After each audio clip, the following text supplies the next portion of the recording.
Salut Seb, merci de nous rejoindre sur ce podcast pour discuter d'une solution, pour discuter d'une nouvelle blockchain française que vous êtes en train de développer qui s'appelle Massa. On voit ce nom passer un petit peu partout ces derniers temps et je suis content de te recevoir pour échanger au sujet de cette blockchain qui se veut plus scalable que beaucoup de blockchains qu'on utilise, mais aussi plus décentralisée, peut-être même plus décentralisée que Bitcoin. Et je vais te challenger un petit peu pour voir comment on peut être plus décentralisé que Bitcoin et que les blockchains qu'on utilise. Merci de nous rejoindre. En tout cas, tu es CEO du projet.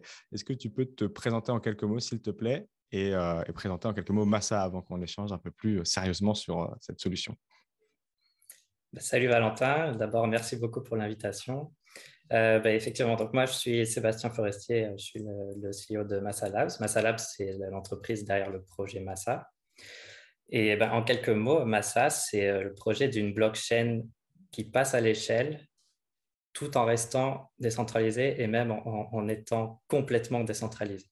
Et alors d'où ça vient C'est un projet qui a commencé en 2017-2018. C'est là où moi personnellement et mes collègues, on a entendu parler des blockchains, du Bitcoin d'une nouvelle vague qui augmentait. Et on a vu comme beaucoup qu'il y avait des frais de transaction assez énormes et qui n'étaient pas du tout satisfaisants pour un réseau qui est censé être utilisable par tout le monde.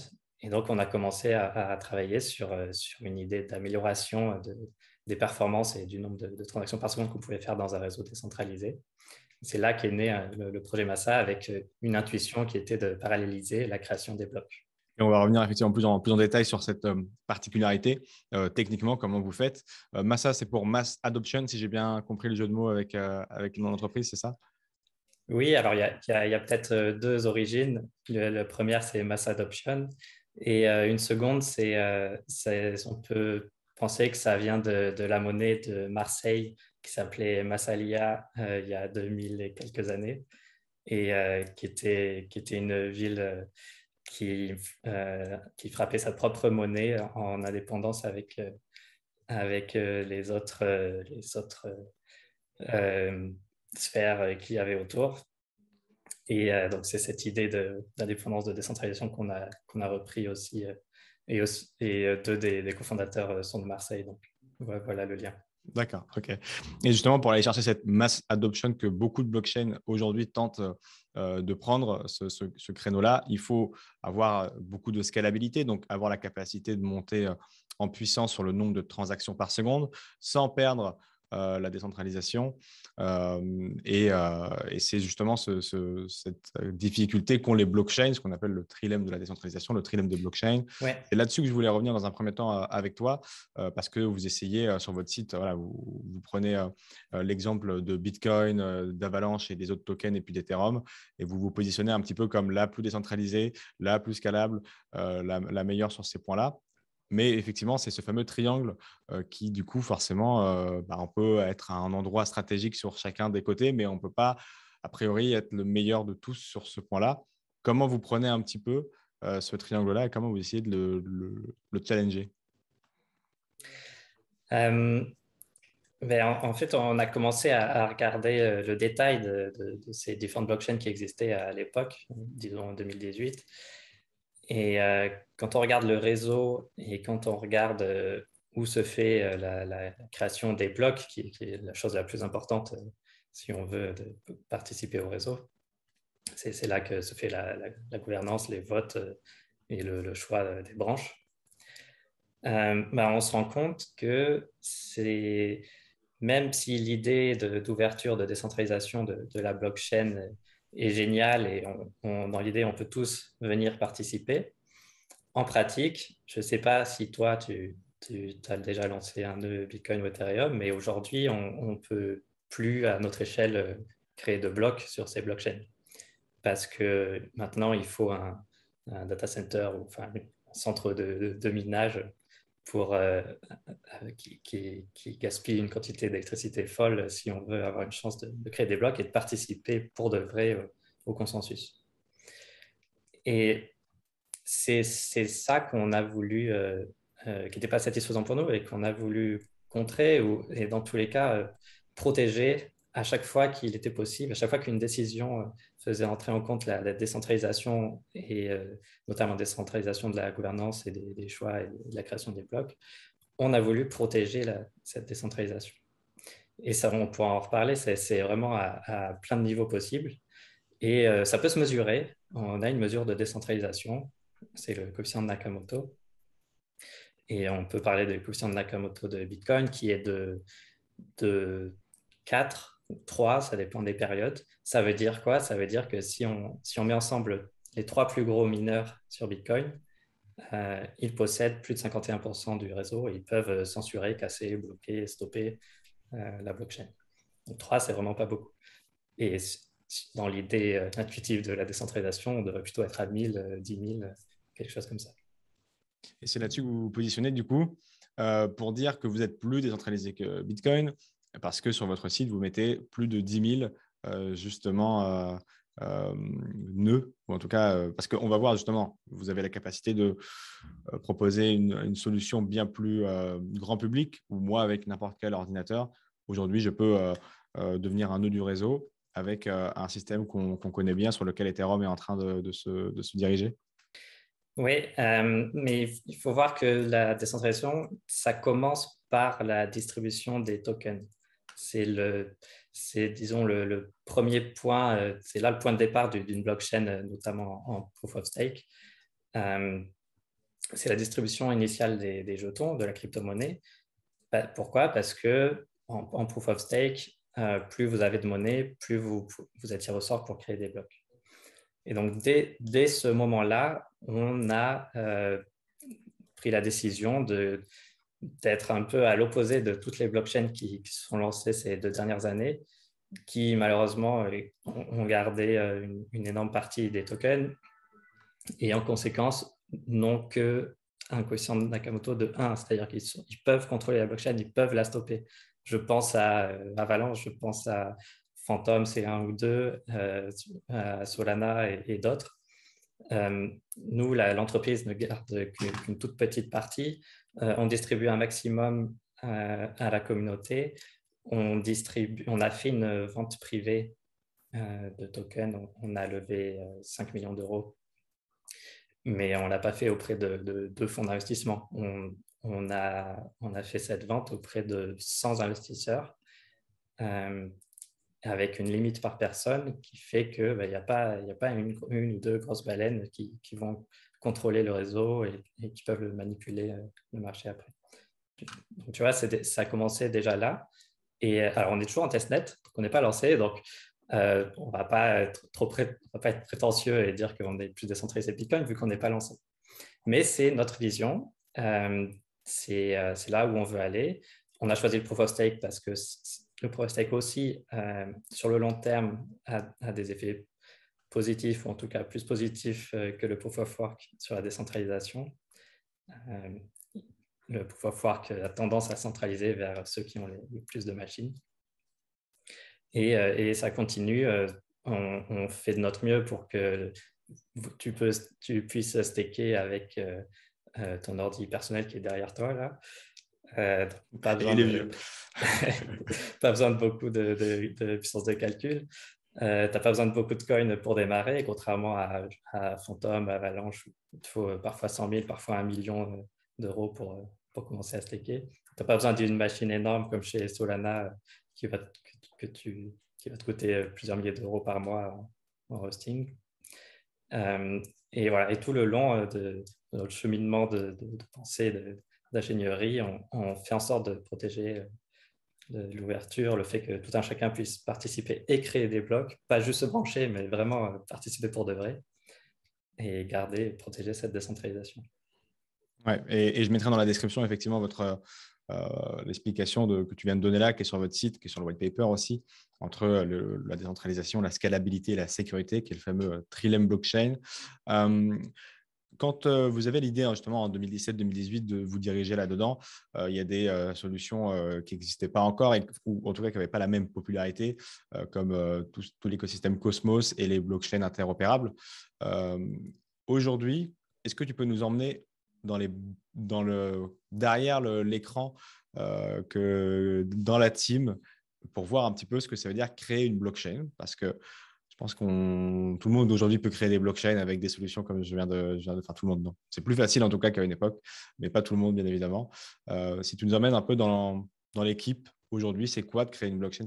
Qu'est-ce que ça veut dire et comment on se réunit justement pour se dire, OK, il ne faut pas qu'on puisse être éligible ou en tout cas être menacé par la tax bill, pas être menacé par telle difficulté-là. C'est quoi? C'est des brainstorming et après on code. Est-ce que tu peux nous terminer un petit peu à côté de vous dans ces réflexions-là?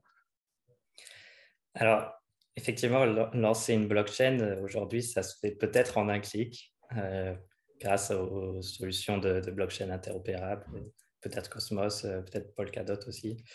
Mais lancer une blockchain et lancer une crypto-monnaie, si on veut qu'elle soit utilisée et qu'elle soit utile, il faut qu'il y ait une communauté derrière. Et une communauté, ça ne se lance pas en un jour. Et c'est votre communauté qui va donner votre valeur au projet.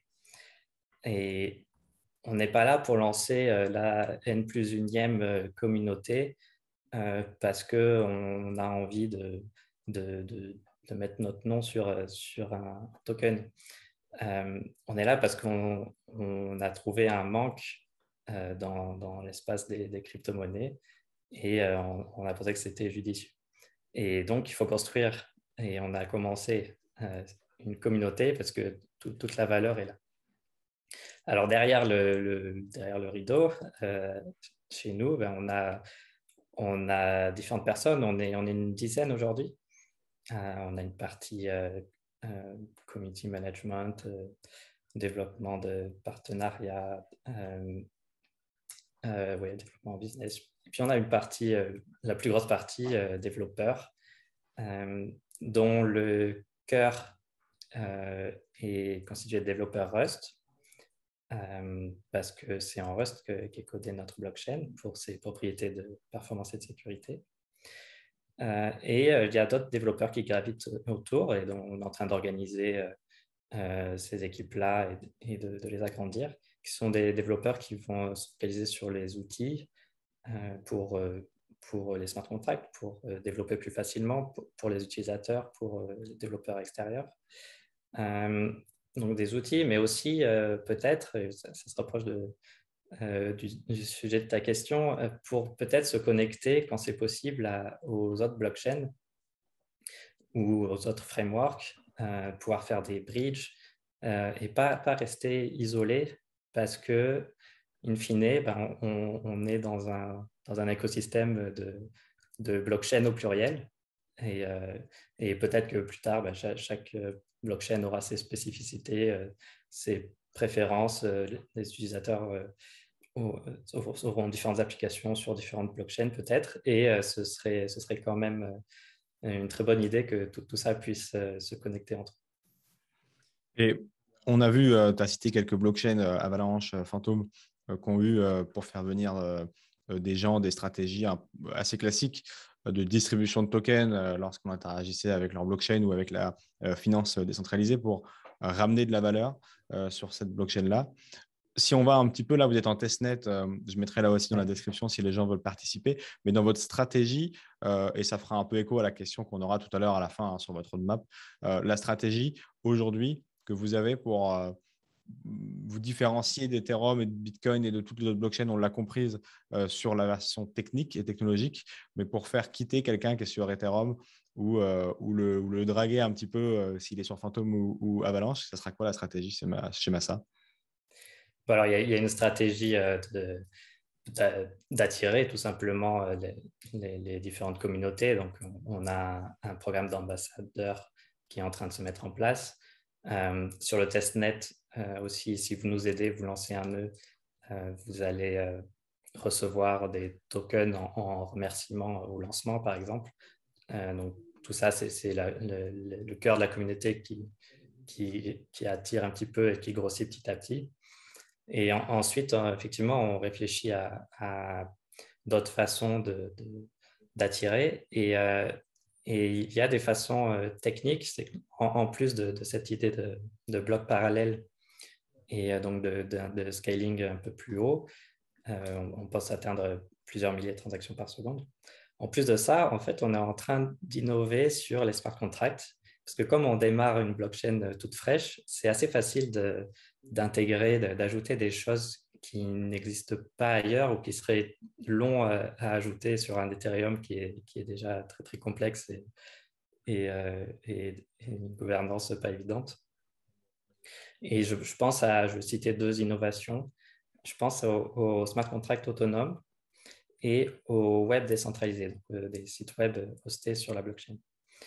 Les smart contracts autonomes, c'est quelque chose qui manque complètement et dont pas mal de développeurs de smart contracts nous ont dit que ça leur serait très utile. C'est le fait qu'un smart contract puisse faire quelque chose de lui-même, tout seul, sur la blockchain. Et si on regarde Ethereum ou d'autres blockchains, ce n'est pas possible. Ethereum, un smart contract va traiter quelque chose quand quelqu'un va l'appeler, que ce soit vous ou moi en faisant une transaction classique, ou que ce soit un bot centralisé sur un ordinateur qui va appeler le smart contract. Mais en fait, on pourrait imaginer que le smart contract décide de se réveiller lui-même dans X blocs, ou de se réveiller à tel moment, ou de se réveiller s'il y a un changement sur telle balance, sur telle adresse, si quelqu'un a touché à Uniswap. On peut imaginer plein de choses comme ça. Et ça a différentes applications assez directes, mais on n'a pas encore trouvé l'ensemble des applications. Mais on peut imaginer des jeux vidéo où des crypto chatons se reproduisent d'eux-mêmes sur la blockchain. Et vous pourriez interagir avec eux quand même, les nourrir par exemple. On peut imaginer des bots de trading qui vont liquider quelque chose automatiquement et instantanément après avoir vu quelque chose qui s'est passé sur tel ou tel contrat. Voilà, pour citer quelques éléments. Côté site web hosté sur la blockchain, ben, en fait, ça vient un peu en réponse à tout ce qu'on a vu sur les NFT, par exemple, qui en général sont juste un lien vers une URL, vers OpenSea ou vers un endroit où est stocké le NFT en lui-même, l'image. Et ça, ben, ça c'est une chose, mais il y a d'autres éléments comme ça où au final, le Web 3, ce que les gens appellent le Web 3, est juste un Web 2 qui interagit un peu avec des smart contracts, où vous avez votre MetaMask qui interagit avec un site centralisé. Votre NFT peut changer parce qu'il est stocké sur un site Web 2 qui peut se faire hacker. Badger.dao s'est fait hacker plusieurs millions parce que le front-end s'est fait hacker. Donc, les gens ont connecté MetaMask et ça les envoyé les sous ailleurs. Alors, je ne sais plus exactement, mais le point de contact entre vous et la blockchain, en fait, passe par un point centralisé. Et ça, on peut l'éviter en mettant des petits sites web minimaux directement hostés sur la blockchain. Et vous pouvez imaginer votre plugin qui est en MetaMask, mais sur Massa, qui ira, quand vous mettez votre site web.massa ou uniswap.massa ou quoi que ce soit, il va chercher directement sur la blockchain le site web, vous l'affiche, et votre interaction avec la blockchain est complètement décentralisée. Vous pouvez cliquer sur le front-end, faire un swap, nourrir un CryptoKitties, ou faire ce que vous voulez de façon décentralisée. Et vous avez gagné un paquet de prix parce que je l'ai dit au début, vous êtes français. Je mettrai là aussi dans la description les prix que vous avez gagnés. On ne va pas les énumérer ici, mais tout ça pour dire en partie parce que votre solution de sécurité, et tu as commencé à en parler là de parallèle, elle a séduit parce qu'elle est novatrice. Est-ce que tu peux nous présenter un petit peu cette solution-là, un peu plus dans les détails justement? Oui, alors on a eu différentes bourses de la BPI, on a eu la French Tech et on a gagné le concours eLab, effectivement. Cette solution technique, donc on a passé, je dirais, 2 ans en sous-marin étudier, faire de la recherche avec mes deux cofondateurs. On a tous les trois un background technique. On a fait des thèses entre la physique ou l'informatique, la robotique. Et sur week-end, on a commencé à améliorer cette idée jusqu'à ce qu'on ait trouvé qu'elle était suffisamment mature et prête à être lancée tout simplement. On a lancé un white paper, un papier technique qui décrit cette solution. Et en quelques mots, je vais essayer de ne pas aller trop loin. Si vous regardez le réseau Bitcoin, il y a plein de nœuds un peu partout connectés entre eux. Si on le regarde, là, il ne se passe rien. Et puis peut-être dans 5 minutes, bim, un bloc est créé à un endroit du réseau. Il est propagé assez vite à tout le réseau. Puis il ne se passe plus rien. Et puis 10 minutes après, un autre bloc est créé et propagé. Ces blocs font 1 mégaoctet et en moyenne, il y en a un toutes les 10 minutes. Et les paramètres de Bitcoin font qu'on limite à 5 transactions par seconde en moyenne, 2000 dans chaque bloc toutes les 10 minutes, pour pas qu'il y en ait trop, pour pas qu'il y ait plusieurs blocs créés en même temps qui se seraient pas, dont les nœuds n'auraient pas eu connaissance de l'autre bloc. Ça ferait un petit fork. Et on ne peut pas trop augmenter la taille des blocs ou faire des blocs beaucoup plus rapides, beaucoup plus fréquents. On peut le faire un petit peu, c'est ce que Bitcoin Cash a fait, mais on ne peut pas le faire fois 1000 parce que la structure de la chaîne, la blockchain, la chaîne des blocs, fait que chaque bloc doit avoir vu le précédent, sinon ça devient un fork.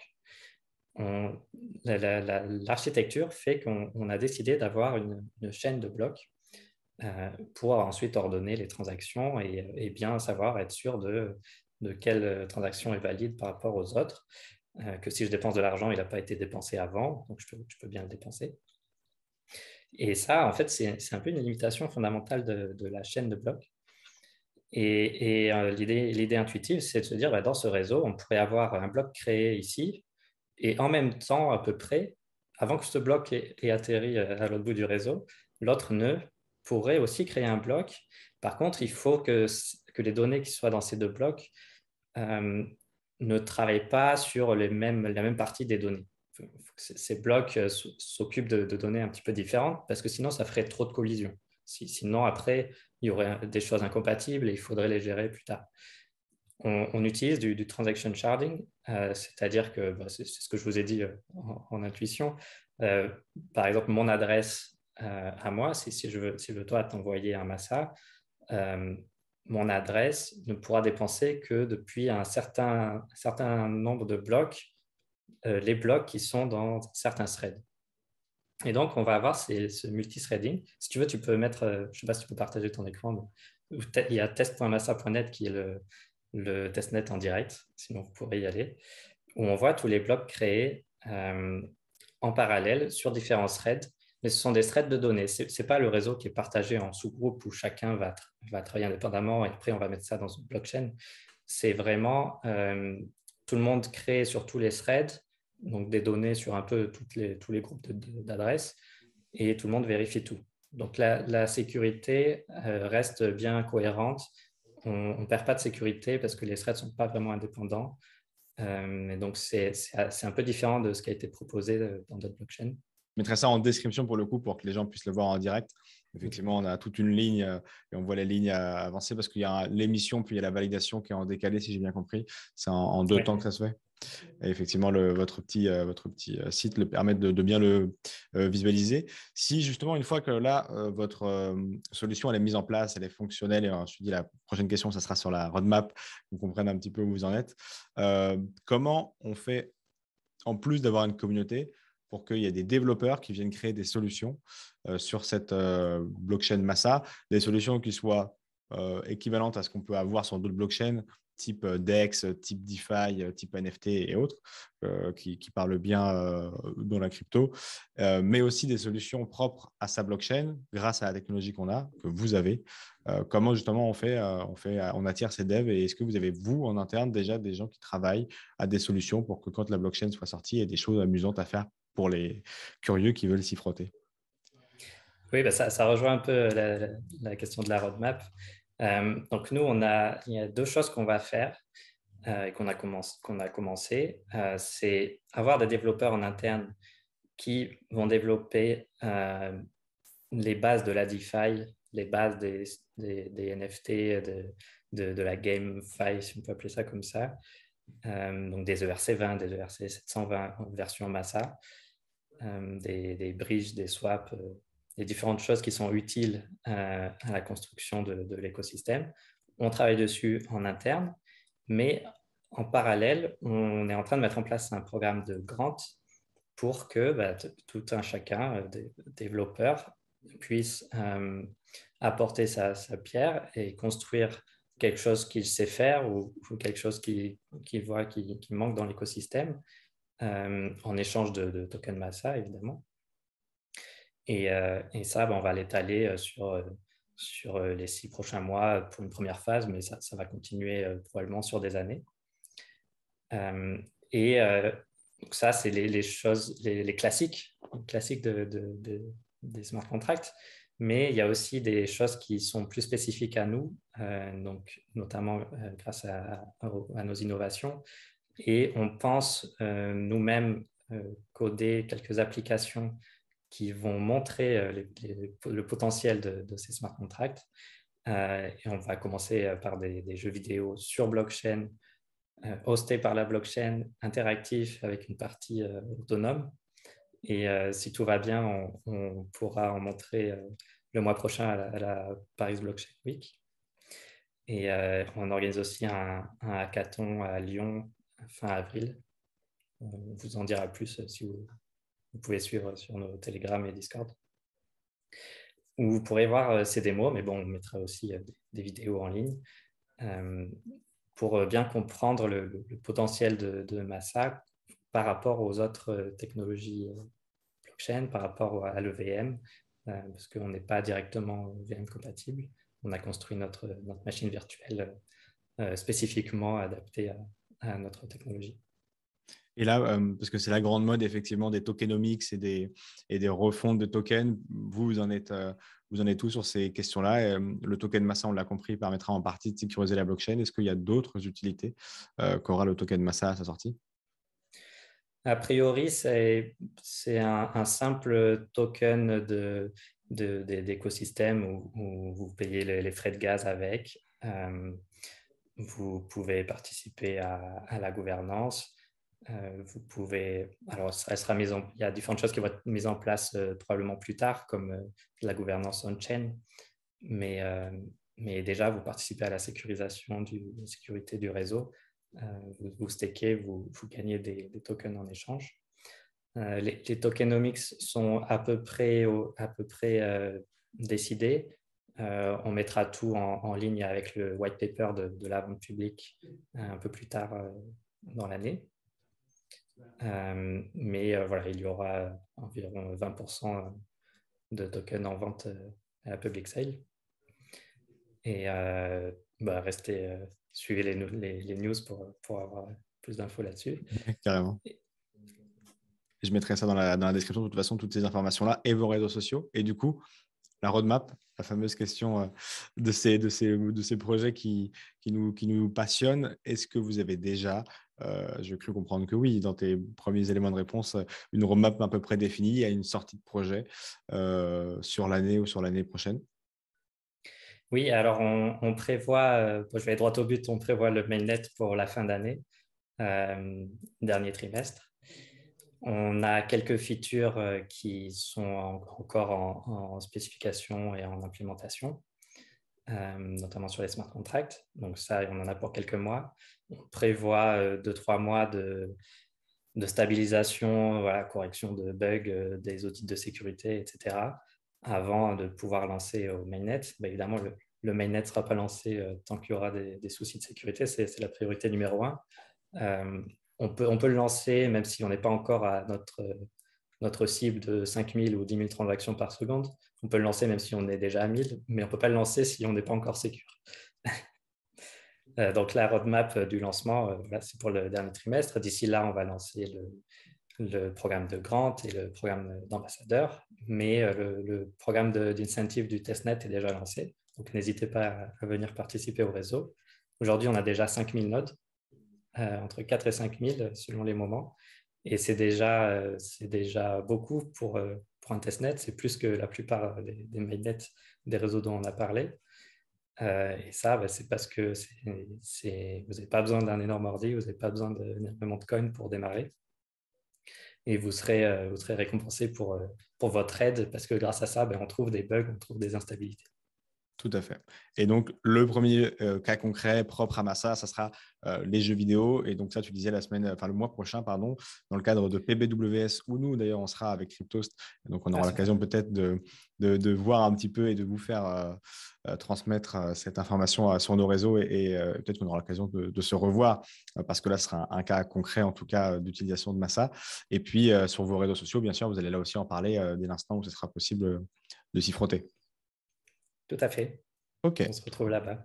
Exactement. Mais merci beaucoup en tout cas, Seb, pour cette petite explication. Je mettrai là aussi les liens en description de cette nouvelle blockchain Massa, blockchain française, avec des solutions propres. Donc, ça fait du bien, ça fait plaisir de voir des Français, même s'il y en a de plus en plus qui continuent à construire sur ces technologies et qui sont reconnus pour le faire. Merci beaucoup, Seb. Je mets tout ça en description et on se retrouve pour un premier cas d'utilisation alors à la PBWS.